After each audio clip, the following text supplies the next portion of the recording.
sahod or sweldo. So, mahirap yung ganun.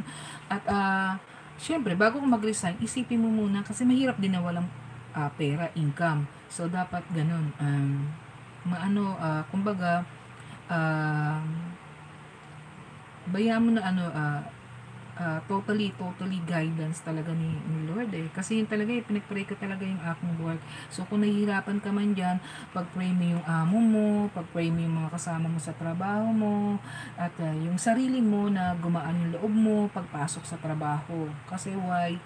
Ah, ang mahirap kung palagi kami bitbit, may bagahe. So, tapos pagdating mo pa sa bahay, may mga, syempre, hindi naman perfect nga ang ating life. So, may mga, rin tayo, minsan may mga sitwasyon din tayo na talaga, parang gusto mo nang mag-give up. So, pag-pray mo yung work mo kasi napaka-importante lalo na ngayon ang hirap ng buhay. So, na mag-guide ka kung ano yung will ni Lord, edi yun yung siya yung maganap dapat. So yan, thank you kay Mika na iwan ng nag-message. So yun, so mapapadalas ang ating live. So gusto ko to at nag-enjoy ako sa pagla-live.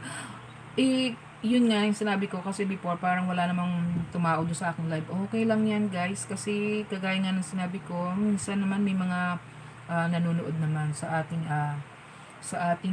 may mga nagre-replay naman. So ganun, keep it up, enjoy YT, enjoy So yun. Ayan, thank you guys for watching. Palagpasin ko lang, abutin ko lang ng 35 minutes kasi yung kahapon is may cut. Akala ko 17 minutes na siya, so wala pala. So wala. So yun, enjoy lang natin. So yun, hintayin lang natin na guys, 35 minutes.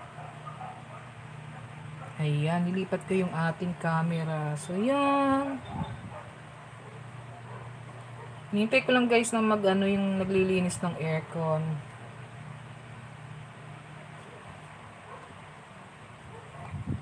Tsaka lagi niyong isipin na napaka-faithful ni God. So, syempre hindi yung ibibigay niya is para sa atin, whatever trials, ano man yan, pagsubok sa pamilya, pagsubok sa anak, pagsubok sa trabaho, everything, pag-pray nyo na maging okay, lalo na yung ating health. Why? Kasi ang hirap-hirap guys, ang hirap-hirap pagka nagkasakit. So yun,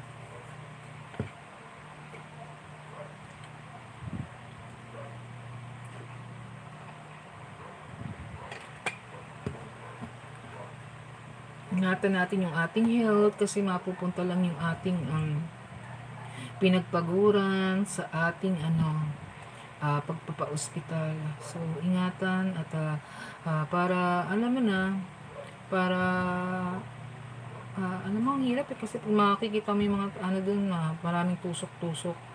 So yan guys, thank you for watching, and if you are new to my channel, don't forget po to like, to subscribe, to share this video, and don't forget po to hit the red button for the notification ng mga upcoming videos. So magandang buhay po sa ating lahat. So yan, mimute ko na lang to guys, ko lang ng kahit 35 minutes.